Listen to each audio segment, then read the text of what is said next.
जयराम मातो सूर्या हंसदा के घर पहुंचा और सूर्या हंसदा का जो इनकाउंटर कर गया था तो उन्हीं के घर टाइगर जयराम मातो पहुंचा। और पहुंचने के बाद स्कूल हो या उन बच्चों से मिलना, टाइगर जयराम मातो ने कह दिया बड़ी बात। टाइगर जयराम मातो ने कहा कि मैं अपना सैलरी का जो 75% जो दान अपना विधानसभा में करता हूं, उसके बाद से जो बचेगा तो मैं उन बचे हुए पैसे को मैं ज़रूर इस स्कूल में दान करूंगा। और टाइगर जयराम मातो ने कहा कि स्कूल एनी हाउ में चलना चाहिए, स्कूल बंद नहीं होना चाहिए। तो ऐसे ही जो कि टाइगर जयराम मातो का सोच होना चाहिए और विधायक सबका भी सोच होना चाहिए, क्योंकि जब सूर्या हंसता थे तो कंपनियों के विरोध हो या किसी जो मनमानी कर रहा उसके विरोध उसके खड़ा होता था। टाइगर जयराम मातो जिस तरह से अभी खड़ा हो रहे हैं उसी तरह से। और इन बच्चों को जो कि देख रेख सभी लोगों को स्कूल खोलना या तो हॉस्पिटल खोलना सूर्य कुमार हंसदा जो कि कंपनियों को कहता था। तो आप लोग का जो कि वीडियो क्लिप के माध्यम से पता चलेगा कि सूर्य कुमार हंसदा के घर पहुंचने के बाद टाइगर जयराम मातो ने क्या कहा, और सुन लिए एक वीडियो क्लिप के माध्यम से। जबरन जमीन लेना चाहती है, 2000-4000 रुपया डिसमिल जमीन का रेट है भाई, काहे देगा कोई। तो ये जो विषय जिसको लेकर आज आप सूर्या को देखें कि उनका इनकाउंटर तक किया कर दिया गया, यह विषय राज्य के हर एक क्षेत्र में है। लेकिन लोगों ने समझौता कर लिया है, लोगों ने कंप्रोमाइज कर लिया है कि जो हो रहा है होने दो, क्योंकि हम लड़ नहीं पा रहे हैं।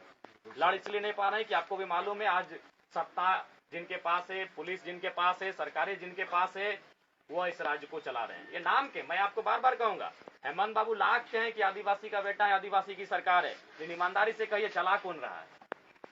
आज यहाँ भारी संख्या में मैं चुकी है, आप अनुभव करिए चला कौन रहा है इस राज्य को। आज नहीं, मैं यही आप नाम किसी का, मैं चूंकि किसी का नाम जब सामने नहीं आया है और उसका जब जांच पड़ताल नहीं हुआ है तो मैं नाम लिए बिना, आज मान के चले हेमंत दादा का सीट है बरहेट, बरहेट है ना, वो तो रांची में रहते हैं, लेकिन चला कौन रहा है। आज संथाल परगना को चला कौन रहा है, आज राज्य को चला कौन रहा है, आज इस राज्य को कौन चला रहा है, संथाल परगना को कौन चला रहा है, बरहेट को कौन चला रहा है, ये आपसे भी नहीं छुपा है। सेकंड मुख्यमंत्री पंकज। इसलिए आज ये जो घटना घटी, जिसने सवाल खड़े किए हैं, ये यही घटना है कि सूर्या वह शख्स था जो कंपनियों के गेट के बाहर खड़ा होकर कहता था कि आप काम सेकंड कीजिए, पहले एजुकेशन और हेल्थ की बात कीजिए। वो जाके कंपनी वालों से कहता था कि आप पहले हमारे गांव में स्कूल खोलिए, आप पहले हमारे गांव में अस्पताल खोलिए, फिर आप कंपनी का काम करिए, हम मना नहीं कर रहे हैं। ये आप भी जानते हैं। आज राजमहल की पहाड़ियों का क्या हश्र हुआ, ये आप भी जानते हैं। आज गोड्डा के जंगलों का क्या हश्र हो रहा है, ये आप भी जानते हैं। आज कोयला खनन के नाम पर क्या हश्र हुआ, ये आप भी जानते हैं। तो इसलिए ये बहुत सवाल खड़ा करता है। उनके शरीर को आपने देखा, अगर गोली लगी थी तो शरीर जला कैसे, और जला ऐसे है, आपको भी मालूम है, आपने भी कभी देखा हो किसी को अगर आग झुलसता है, गरम खाना, गरम दूध, गरम तेल अगर बॉडी में गिरता है या फिर कोई करंट लगता है तो जैसा बॉडी छिल जाता है वैसा छिला हुआ कैसे, बिल्कुल सवाल होता है। आपने भी उनके पार्थिव शरीर को मरने के बाद उनके शरीर को देखा होगा, या तो फोटो में या तो सामने आके। उस शरीर में जला हुआ निशान है, बहुत बड़ा दाग है जला हुआ।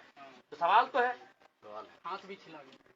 हाँ, तो वही वो जला हुआ निशान तभी आता है जब या तो उसमें गरम दूध गिरे, गरम तेल गिरे, गरम चाय गिरे, या तो आग से झुलस जाए, या फिर करंट लगे, इलेक्ट्रिसिटी लगे। ये तो सवाल। दूसरी बात सीआरपीसी धारा 46 और धारा 49 कहती है, हालांकि नियम तो टोटली नहीं, लेकिन वो कहती है कि अगर कोई व्यक्ति जिसपे आपको संदेह है कि उसका पूर्व से किसी असामाजिक कार्य में गतिविधियां रही हैं, तो कम से कम उसका हाथ भी बांधा जाता है। हाथ तो बांधा नहीं था, अगर हाथ बांधा हुआ था तो आप तो ये बहाना भी नहीं बनाते कि बंदूक छीन के भाग रहा था। 46 और 49 के अनुसार हाथ बांधना भी है, यानी हाथ भी इनका नहीं बांधा गया। जिस जगह पे घटना घटी वहां कोई और घायल होने की सूचना तक नहीं है। अगर इनके साथी इन्हें छुड़ाने के लिए आए थे या फिर ऐसा कोई कृत्य हुआ था तो और कुछ घटनाएं जख्म की सामने आनी चाहिए थी, लेकिन ऐसा कुछ नहीं हुआ है। तो ये स्पष्ट है कहीं ना कहीं आज प्रशासन पर किसी का दबाव है। अब वो दबाव देने वाले कौन हैं ये मुझे नहीं मालूम है, वो जांच का विषय है। इसीलिए राज्य सीबीआई जांच की मांग करता है और हमें लगता है पूरा राज्य सूर्या हांसदा की इस इनकाउंटर पर सीबीआई जांच की मांग करता है। सीबीआई जांच हो, दूध का दूध पानी का पानी हो। अगर सीबीआई जांच से ये लगे कि हाँ सूर्या की असामाजिक गतिविधियों में सक्रियता थी, तो परिवार भी अपने आप को सांत्वना दे लेंगे। क्योंकि हमने झारखंड के कई परिवारों को देखा है कि अगर उनके परिवार से कोई बेटा या बेटी अगर असामाजिक कार्यों में संलिप्त रहे हैं तो उन्होंने पार्थिव शरीर को लेने से बहुत बार मना कर दिया है। कई ऐसे बेटा बेटी का मैंने नाम पढ़ा है, मैंने देखा है कि अगर उनका गतिविधि असामाजिक कार्यों में रहा है तो वो खुद कहते हैं कि भाई जो हुआ अब उसके नियति में था। बिल्कुल लगा, लेकिन इसके पहले सीबीआई की जांच हो। अगर उससे लगे और उसमें अगर कोई दोषी पाए जाते हैं, चाहे पुलिस प्रशासन ही क्यों ना हो, उन पे कार्रवाई होनी चाहिए। आज क्योंकि हमने भी वीडियो में देखा जो डीएसपी साहब थे वो शायद वही रील वाले डीएसपी साहब है ना। हम उनको व्यक्तिगत नहीं जानते हैं। मैं उस डीएसपी साहब को व्यक्तिगत नहीं जानता हूं, लेकिन उनको रील का बड़ा शौक है। हमने बहुत बार देखा है कि कभी बस में चढ़ के रील बनता है, कभी ट्रैफिक में रील बनता है, बहुत सारे। हमें लगता है उनका हम 2-3 दर्जन रील देखे हैं। तो हम ये जानना चाहते हैं, और बिल्कुल मैं लोकतंत्र के चौथे स्तंभ के माध्यम डीएसपी साहब से ही मेरा सवाल होगा कि सूर्या जब भाग रहे तो आपने कहानी रील बनाया, इसमें तो आपको ज्यादा आपको ताली वगैरह नहीं बजाएंगे। मैं बार बार कर रहा हूँ, शोक कार्यक्रम है, लेकिन चूंकि भीड़ है इसीलिए मैं संबोधन कर रहा हूँ। तो ये आपने कहने दुनिया को दिखाया इस रील को कि सूर्या भाग रहा है। जब आपने उसके बाद के वीडियो को दिखाया, पुलिस आ रही है, बॉडी लेके जा रही है, तो भागने का एक वीडियो बना देते, चूंकि ये तो रील वाले डीएसपी हैं। आपने भी देखा है, मैं इनको नाम से नहीं जानता, लेकिन मैंने देखा वीडियो में तो बोला रहे थे रील वाले डीएसपी साहब हैं। जो भी हम उनको नाम से, उनसे कोई हमारी शत्रुता भी नहीं है। जो भी भाई अपने पढ़ाई के दम पर आए हैं उनका हम सम्मान करते हैं कि वो डीएसपी हैं। लेकिन सवाल है, मैं उनका सम्मान करता हूं कि वो डीएसपी हैं, पढ़ लिख के वहां तक आए हैं। लेकिन सवाल ये है कि आप हर चीज का रील बनाते हो, रील इसमें भी दिखा देते कि सूर्या भाग रहा है। आप जो आरोप लगा रहे कि भाग रहा था, भागने पे ही ना इनकाउंटर होता है, तब भी आप दिखा देते। और दूसरा बात, अगर वो भाग रहा था तो गोली तो पीठ पे होनी चाहिए थी, पेट पे कैसे है? इनको लगा कि ये पढ़े लिखे वही लोग हैं, वही लोग जेपीएससी यूपीएससी बैठते हैं, बाकी लोग तो यहाँ आदिवासी लोग बोका है, इन लोग को लगता है। अगर वो भाग रहा था तो गोली पीठ पे होना चाहिए था, पेट पे नहीं होना चाहिए था। तो बिल्कुल मैं डीएसपी महोदय से सवाल करूंगा, और बिल्कुल ये सीबीआई जांच का प्रश्न बनता है कि गोली पेट पे कैसे लगा। दूसरा बात, जला कैसे, और जला उस तर्ज पे है जैसे, मैं फिर रिपीट करूंगा कि इलेक्ट्रिसिटी वायर से टच होने से जलते हैं, गर्म दूध के गिरने से जलते हैं, गर्म तेल के, गर्म चाय के, कोई भी गर्म खाना अगर बॉडी पे गिरता है और जैसा शरीर जलता है वैसा बॉडी जला करती। सीबीआई जांच हो, सीबीआई जांच हो। तो बिल्कुल ये लोकतांत्रिक भारत है। लोकतांत्रिक भारत में कोई अगर अपराध भी करता है तो उसे अपने वकील के साथ बहस करने का अधिकार है। ये लोकतांत्रिक भारत है। आप किसी पे सीधा कोई ठप्पा नहीं दे सकते हैं। कोई कितना भी बड़ा पेशेवर अपराधी क्यों नहीं होता है, लोकतंत्र उसे भी अपना पक्ष रखने की, अपने बात रखने की, अपना वकील रखने की आजादी देता है। तो सूर्या तो अनाथ बच्चों का विद्यालय संचालन करने वाला व्यक्ति था। सूर्या तो यहाँ के लोगों के लिए आवाज उठाने वाला व्यक्ति था। और एक सवाल मैंने बार बार कहा है, अब कुछ देर के लिए हम मान भी लें कि सूर्या का संबंध किसी असामाजिक तत्व से था, तो सवाल ये भी है, क्योंकि हम ये मानते हैं कि अगर कोई चोर के साथ रहता है तो उसे चोर कहते हैं।